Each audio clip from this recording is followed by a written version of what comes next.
కార్తీక మాసాన్ని పురస్కరించుకొని మనం ప్రతిరోజు కూడా కార్తీక పురాణాన్ని చాలా సంక్షిప్తంగా, తేలికగా ఎవరైతే నిత్యము కూడా కార్తీక పురాణాన్ని చదవడానికి గానీ, శ్రవణం చేయడానికి గానీ సౌలభ్యం లేక ఇబ్బంది పడుతున్నారో వారి కోసం తెలుసుకుంటున్నాం కదా! ఆ క్రమంలో ఈ రోజున 26వ అధ్యాయ విశేషాల గురించి తెలుసుకుందాం.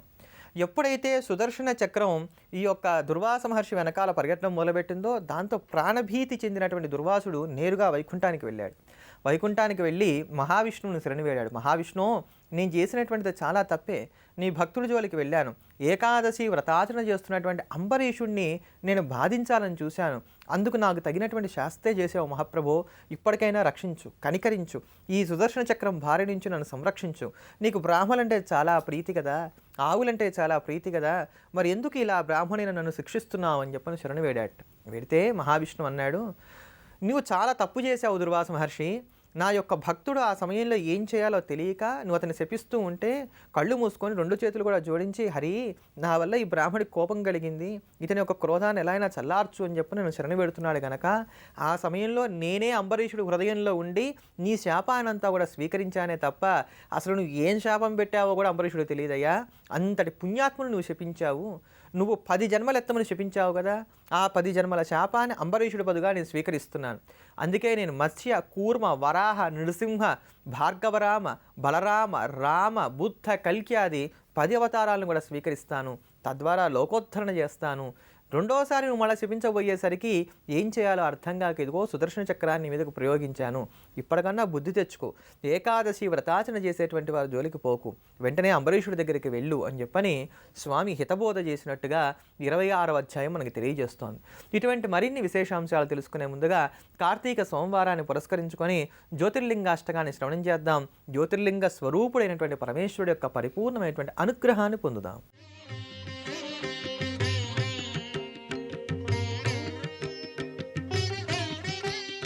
सौराष्ट्रदेशे विशदेति रम्ये ज्योतिर्मयं चन्द्रकलावतंसं भक्तिप्रदानाय कृपावतीर्णं तं सोमनाथं शरणं प्रपद्ये, तं सोमनाथं शरणं प्रपद्ये। श्रीशैलसङ्गे विबुधातिसङ्गे तुलाद्रितुङ्गेऽपि मुदा वसन्तं तमर्जुनं मल्लिकापूर्वमेकं नमामि संसार समुद्रसेतुं, नमामि संसार समुद्रसेतुम्।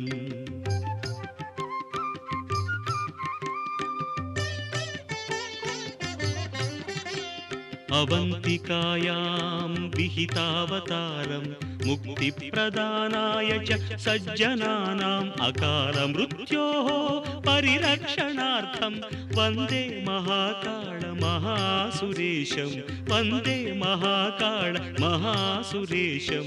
कावेरिका नर्मदयोः पवित्रे समागमे सज्जनतारणाय सदैव मान्धाद्रिपुरे वसन्तम् ओङ्कारमीशं शिवमेकमीडे, ओङ्कारमीशं शिवमेकमीडे।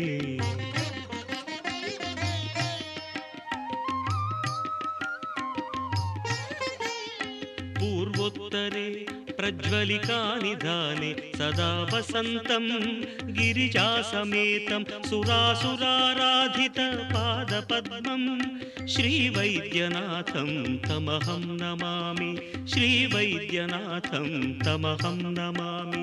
याम्ये सदङ्गे नगरेति रम्ये विभूषिताङ्गं विविधैश्च भोगैः सद्भक्तिमुक्तिप्रदं ईशमेकं श्रीनागनाथं शरणं प्रपद्ये, श्रीनागनाथं शरणं प्रपद्ये।